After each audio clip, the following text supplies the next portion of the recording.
నమస్తే, welcome to Vishwas TV. రాష్ట్ర వ్యాప్తంగా భూములు రీసర్వే పేరుతోటి కూటమి ప్రభుత్వంలో పెద్దలంతా కూడా క్రెడిట్ చోరీకి పాల్పడుతున్నారని మాజీ సీఎం జగన్మోహన్ రెడ్డి విమర్శలు చేస్తున్నారు. అసలు క్రెడిట్ చోరీకి పాల్పడింది ఎందుకు? 6800 గ్రామాలకి సైతం సర్వేలు చేశాం, మళ్ళీ రీసర్వేలు ఎందుకు చెప్పుకుంటున్నారు? రీసర్వేల పేరుతోటి క్రెడిట్ చోరీకి పాల్పడుతున్నారా ముఖ్యమంత్రి చంద్రబాబు? అవేంటో వివరాలు చూద్దాం. భూములు రీసర్వేపై సీఎం చంద్రబాబు క్రెడిట్ చోరీకి పాల్పడుతున్నారని వైఎస్ఆర్సీపీ అధ్యక్షుడు మాజీ సీఎం వైఎస్ జగన్ ఆరోపించారు.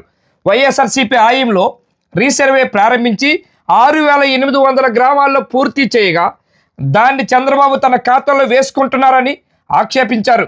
అత్యంత పారదర్శకంగా మహాయజ్ఞంగా రీసర్వే పూర్తి చేశామని, రైతులకు QR code, geo mapping, unique నెంబర్తో పాస్బుక్లు ఇచ్చామని తెలిపారు. వైఎస్ఆర్సీపీ హయాంలో చేపట్టిన రీసర్వేని నీతి ఆయోగ్ సైతం కొనియాడిందని, కేరళ, ఉత్తరాఖండ్, మహారాష్ట్ర చేపట్టిన రీసర్వే నీతి ఆయోగ్ సైతం కొనియాడిన తర్వాత కేరళ, ఉత్తరాఖండ్, మహారాష్ట్ర అధికారులు సైతం ప్రశంసలు కురిపించారని జగన్ అన్నారు. Survey of India director S V Singh సైతం తాము చేసిన రీసర్వేని మెచ్చుకున్నారని, చంద్రబాబు కుట్రలు చేసి రీసర్వే యజ్ఞాన్ని భగ్నం చేశారని ఆరోపించారు. రీసర్వేలో ఏపీ ప్లాటినం గ్రేడ్ సాధించిందని 2023 డిసెంబర్లో పార్లమెంట్లో కేంద్రం సమాధానం ఇచ్చిందన్న జగన్ 2025 ఫిబ్రవరి 19న కేంద్రం నుంచి 400 కోట్లు ఇస్తే తనే తెచ్చానని, చంద్రబాబు క్రెడిట్ చోరీ చేశారని ఆరోపించారు.